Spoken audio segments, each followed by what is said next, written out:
ഹരേ ഗുരുവായൂരപ്പ ശരണം. എല്ലാവർക്കും പാർത്ഥസാരഥീയത്തിലേക്ക് സ്വാഗതം. ഉദ്ധവ ഉപദേശത്തിലെ പ്രസക്തമായ അധ്യായം 14 ഭിക്ഷുഗീതയാണ് ഇന്ന് പറയാൻ പോകുന്നത്. ഏതൊരു പ്രതികൂലമായ പരിതസ്ഥിതിയിലും മനസ്സ് ക്ഷോഭിക്കാൻ ഇടവരാതെ കരുതിയിരിക്കണമെന്ന് ഭഗവാൻ ഉദ്ധവരോടായി പറയുന്നു. ദുർജനങ്ങൾ കഠിനമായി ദ്രോഹിക്കുമ്പോൾ ക്ഷോഭിക്കാതെ എങ്ങനെയാണ് മനസ്സിനെ ശാന്തമാക്കി വയ്ക്കുക എന്ന് ഉദ്ധവർ ചോദിച്ചപ്പോൾ അതിന് ഭഗവാൻ പറയുന്ന മറുപടി ഇപ്രകാരമാണ്. ദുഷ്ടന്മാരുടെ ക്രൂരമായ അധിക്ഷേപങ്ങളെ കൊണ്ട് ആ തകർന്ന മനസ്സിനെ ശാന്തമാക്കി തീർക്കുവാൻ കഴിവുള്ളവർ ഈ ലോകത്ത് ഇല്ല എന്നു തന്നെ പറയാം. ബാണങ്ങൾ കൊണ്ട് നമ്മുടെ മർമ്മം പിളരുമ്പോൾ ഉണ്ടാകുന്ന വേദന താങ്ങാൻ കഴിഞ്ഞെന്നും വരാം. എന്നാൽ അസത്തുക്കളായ ആളുകളുടെ ദുർവാക്കുകളെ കൊണ്ട് പിളരുന്ന ആ ഹൃദയത്തിൻ്റെ വേദന സഹിക്കുക എളുപ്പമല്ല. പണ്ടൊരു സന്യാസിയെ ദുർജനങ്ങൾ കഠിനമായി ദ്രോഹിച്ചപ്പോൾ അതെല്ലാം തൻ്റെ കർമ്മഫലമാണെന്ന് ഉറച്ചു വിശ്വസിച്ചിരുന്ന അദ്ദേഹം ധൈര്യം അവലംബിച്ച് സ്വയം സമാധാനിപ്പിക്കുവാൻ ആത്മഗതമായി പറഞ്ഞ ചില വാക്യങ്ങളാണ് ഭിക്ഷുഗീത. അതിനെയാണ് ഭഗവാൻ ഉദ്ധവർക്ക് പറഞ്ഞു കൊടുക്കുന്നത്. അത് കേട്ടാൽ ധരിച്ചാൽ ഏത് പ്രകോപനപരമായ പരിതസ്ഥിതിയിലും മനസ്സിനെ അടക്കുവാനുള്ള അനുഷ്ഠാനം മനസ്സിലാക്കുവാൻ കഴിയും എന്നാണ് ഉദ്ധവരോടായി ഭഗവാൻ പറയുന്നത്. അവന്തി ദേശക്കാരനായൊരു ബ്രാഹ്മണനാണ് പിൽക്കാലത്ത് സന്യാസിയായി തീർന്ന് ഭിക്ഷുഗീതയെ ഉപദേശിച്ചത്. അദ്ദേഹം ആദ്യകാലത്ത് മഹാധനികനായിരുന്നു. കൃഷിയും കച്ചവടങ്ങളും പണം പലിശയ്ക്ക് കൊടുക്കൽ മുതലായ സകല മാർഗങ്ങളിലൂടെയും അദ്ദേഹം വളരെയധികം ധനം സമ്പാദിച്ചു പോന്നു. നരകത്തിലേക്കുള്ള പ്രവേശന ദ്വാരങ്ങളായ കാമവും ക്രോധവും ലോഭവും അദ്ദേഹത്തിന് പൂർണ്ണമായിട്ടുണ്ടായിരുന്നു. അദ്ദേഹത്തിൻ്റെ വീട്ടിൽ വരുന്ന അതിഥികളോടും ബന്ധുക്കളോടും ഒരു നല്ല വാക്ക് പോലും അദ്ദേഹം പറയാറില്ല. പണം ചെലവാകുമെന്ന് പേടിച്ച് അദ്ദേഹമൊന്നും അനുഭവിക്കാറുമില്ല. എന്നാൽ തൻ്റെ ഭാര്യയ്ക്കോ പുത്രന്മാർക്കോ വീട്ടിലെ ജോലിക്കാർക്കോ ഒന്നും കൊടുക്കാറും ഇല്ല. ഈ പണം സമ്പാദിക്കലും സൂക്ഷിക്കലും മാത്രമായിരുന്നു ആ മഹാപിശുക്കൻ്റെ ആ ജീവിത ലക്ഷ്യം. ഈ ദുസ്വഭാവിയായ അദ്ദേഹത്തിൻ്റെ ഭാര്യയും പുത്രന്മാരും ബന്ധുക്കളും ഭൃത്യന്മാരും എല്ലാവരും വെറുത്തു. അവരാരും അദ്ദേഹത്തെ അനുസരിക്കാതെയായി. ഇവിടെ ഒന്നും ചെലവാക്കാത്തതുകൊണ്ട് ഭൗതിക സുഖങ്ങളും ധാർമ്മികമായി യാതൊന്നും ചെയ്യാഞ്ഞതിനാൽ പുണ്യലോകങ്ങളിൽ നിന്നും കിട്ടാവുന്ന സുഖങ്ങളും അദ്ദേഹത്തിന് നഷ്ടപ്പെട്ടു. അങ്ങനെ ഈ ബ്രാഹ്മണന് 80 വയസ്സ് പ്രായമായി. അപ്പോഴേക്കും ധനമുണ്ടാകുവാൻ കാരണമായിരുന്ന പുണ്യം മുഴുവനും ക്ഷയിച്ചു. ഈ ജന്മത്തിൽ പുണ്യമൊന്നും ചെയ്തതുമില്ല. ഹോമം, തർപ്പണം, സ്വാധ്യായം, അതിഥി പൂജ, ഭൂതബലി എന്നീ പഞ്ചയജ്ഞങ്ങൾ പോലും ചെയ്യാതെ ജീവിച്ച അദ്ദേഹത്തോട് പഞ്ചയജ്ഞ ദേവതകളായ ദേവന്മാരും പിതൃക്കളും ഋഷികളും മനുഷ്യരും മറ്റ് ജീവജാലങ്ങളും കോപിച്ചു. പഞ്ചയജ്ഞ ദേവതകളുടെ ശാപത്തിൻ്റെ ഫലമായി അദ്ദേഹത്തിൻ്റെ സമ്പത്ത് അതിവേഗം ക്ഷയിക്കുവാൻ തുടങ്ങി. ബന്ധുക്കൾ കുറേ അപഹരിച്ചു. കള്ളന്മാർ കുറേയേറെ മോഷ്ടിച്ചു കൊണ്ടും പോയി. അങ്ങനെ അഗ്നിബാധയിലും വെള്ളപ്പൊക്കത്തിലും പെട്ട് കുറേ സ്വത്ത് നഷ്ടമായി. കുറേയൊക്കെ കാലം കൊണ്ട് നശിച്ചു. അങ്ങനെ നാട്ടുകാർ അവർക്കാവുന്നത്ര സ്വത്തുക്കൾ കൈക്കലാക്കുകയും ചെയ്തു. നികുതി, പിഴ എന്നീ ഇനത്തിൽ ബാക്കി സ്വത്ത് രാജാവും അധീനപ്പെടുത്തി. ധനം കൊണ്ട് സാധിക്കാവുന്ന ധർമാനുഷ്ഠാനമോ ശരീരസുഖം പോലുമോ നേടാൻ കഴിയാത്ത ആ ഒരു പിശുക്കനെ പണമില്ലാതെയായി തീർന്ന സന്ദർഭത്തിൽ ബന്ധുക്കൾ എല്ലാവരും ഉപേക്ഷിച്ചു. ധനം മുഴുവൻ നഷ്ടപ്പെട്ട അദ്ദേഹത്തിന് വ്യസനാധികത്താൽ ലോകമെല്ലാം ശൂന്യമായി തോന്നി. ആ ഒരു ദയനീയാവസ്ഥയിലും ആർക്കും തന്നെ അദ്ദേഹത്തോട് ഒട്ടും തന്നെ അനുകമ്പ തോന്നിയില്ല. സങ്കടം സഹിക്കാൻ വയ്യാതെ കരഞ്ഞുകൊണ്ടിരുന്ന അദ്ദേഹത്തിന് കുറേ നേരം കഴിഞ്ഞപ്പോൾ, അല്ലെങ്കിൽ കുറേ ദിവസങ്ങൾ കഴിഞ്ഞപ്പോൾ പ്രപഞ്ചം ദുഃഖസ്വരൂപമാണെന്നുള്ളൊരു ബോധം വന്ന് അദ്ദേഹത്തിന് എല്ലാത്തിനോടും വൈരാഗ്യമുണ്ടായി, വിരക്തിയുണ്ടായി. അങ്ങനെ വിരക്തനായിത്തീർന്ന ആ ബ്രാഹ്മണൻ സ്വയം ചിന്തിക്കുവാൻ തുടങ്ങി. കഷ്ടം, ഒരു പ്രയോജനവുമില്ലാത്ത ധനസമ്പാദനത്തിനു വേണ്ടി ഞാൻ എത്ര ക്ലേശം സഹിച്ചു. ധനം കൊണ്ട് സാധിക്കേണ്ടതായ ധർമാചരണം ഞാൻ ചെയ്തതുമില്ല. അറുപിശുക്കു കാരണം ശാരീരിക സുഖത്തിനും ഞാൻ പണം ചെലവാക്കിയില്ല. മാത്രമല്ല, എന്നെ പോലുള്ള നിസാരന്മാർക്ക് ധനം ഒരിക്കലും സുഖകരമായി തീരുകയുമില്ല. ജീവിച്ചിരിക്കുമ്പോൾ ധനം സമ്പാദിക്കുവാൻ അനുഭവിച്ച ആ ഒരു ശരീരക്ലേശവും പണം ഉണ്ടാക്കുവാൻ അവലംബിച്ച ആ ഒരു അധർമ്മത്തിൻ്റെ ഫലമായി മരണാനന്തരം നരകപ്രാപ്തിയുമാണ് ധനം കൊണ്ട് എനിക്കുണ്ടായ നേട്ടങ്ങളെന്ന് അദ്ദേഹം മനസ്സിലാക്കി. അതിസുന്ദരമായ ശരീരത്തിൻ്റെ ഭംഗിയെപ്പോലും പാണ്ട് എന്ന ആ ഒരു രോഗം വളരെ വേഗം നശിപ്പിക്കുന്നത് പോലെയാണ് പിശുക്ക് കീർത്തിയെയും മറ്റു സകല സദ്ഗുണങ്ങളെയും ക്ഷണനേരം കൊണ്ട് നശിപ്പിക്കുന്നത്. ഇനി ധനസമ്പാദനത്തിന് വേണ്ടി വരുന്ന ക്ലേശമോ, ഈ ധനം ഉണ്ടായിക്കഴിഞ്ഞാൽ മറ്റുള്ളവർ ആവശ്യപ്പെട്ടെങ്കിലോ എന്നൊരു ഭയം, ഇത് വർദ്ധിച്ചു വരുമ്പോൾ എന്നെങ്കിലും അത് നഷ്ടപ്പെട്ടെങ്കിലോ എന്നൊരു ചിന്തയും ആവും.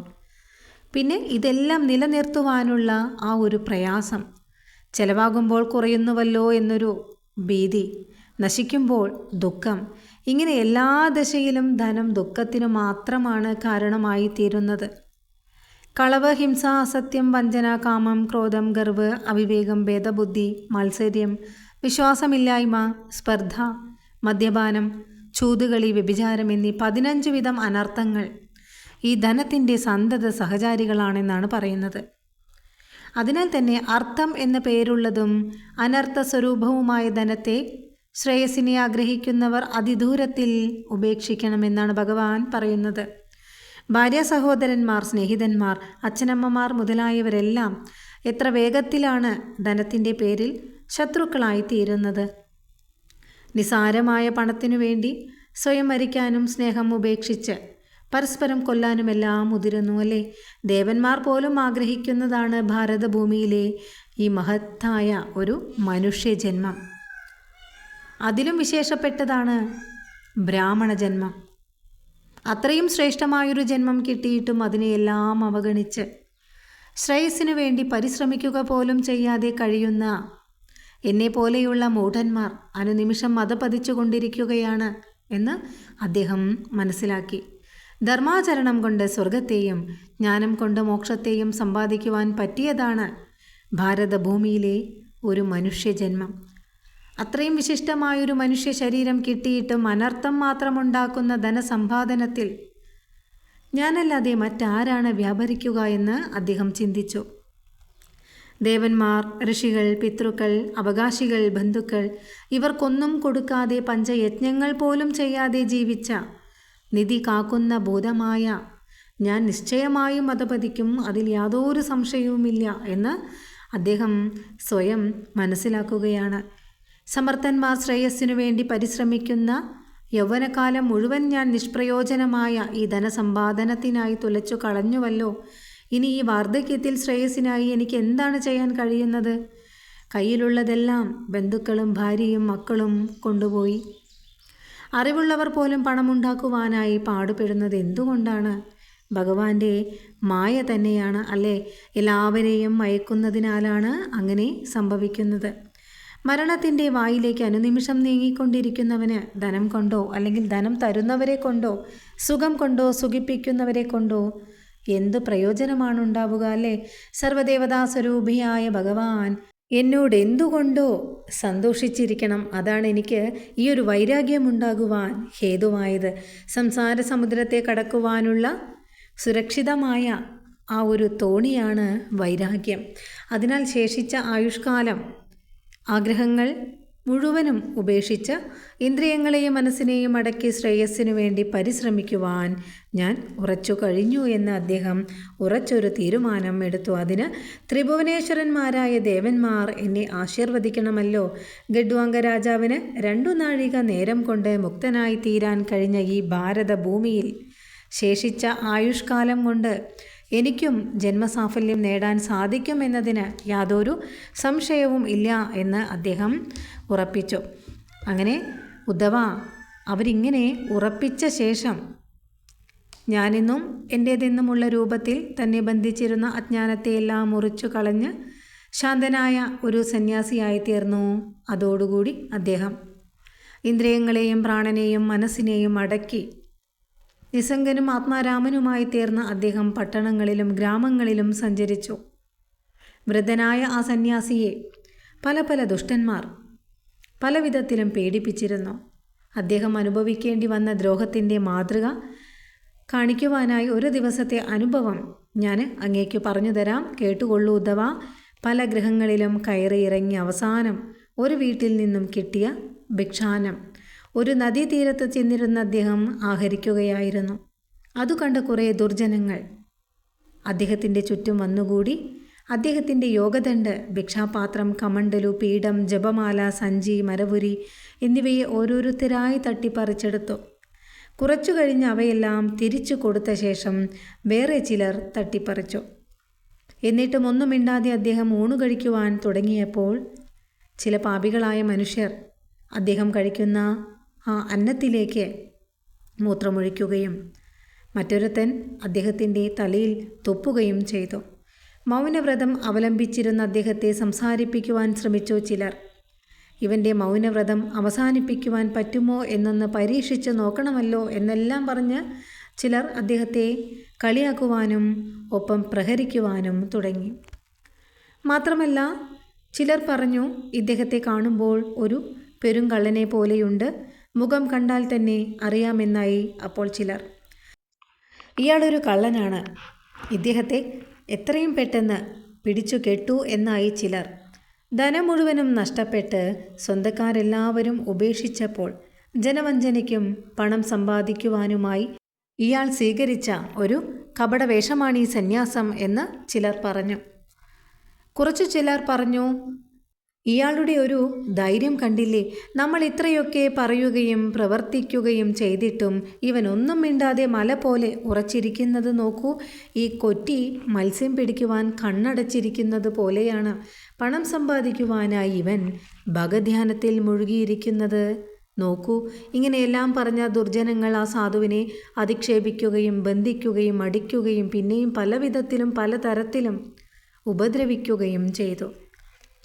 ഇപ്രകാരം മറ്റുള്ളവരിൽ നിന്ന് വന്നു ചേർന്നവയും തന്നിൽ നിന്നു തന്നെയുണ്ടായ രോഗങ്ങളെ കൊണ്ടും സംഭവിച്ചവയും മാറ്റം കൊണ്ട് വന്നു ചേർന്ന ഈ ശീതോഷ്ണ സ്വരൂപേണ അനുഭവപ്പെട്ടവയുമായ എല്ലാവിധ ദുഃഖങ്ങളെയും അവ താൻ അനുഭവിക്കേണ്ടവയാണെന്ന ആ ഒരു ഉറച്ച വിശ്വാസം കൊണ്ട് അദ്ദേഹം ചിന്തയോ ആവലാതിയോ ഒന്നും കൂടാതെ സഹിച്ചു.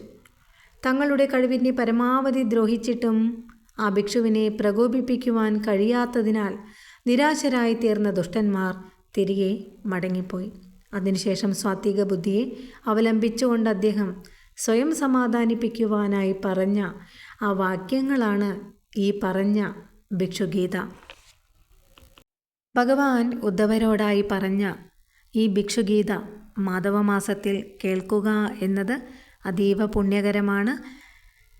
ഭിക്ഷുഗീതയുടെ അടുത്ത ഭാഗവുമായി അടുത്ത വീഡിയോയിൽ കാണാം.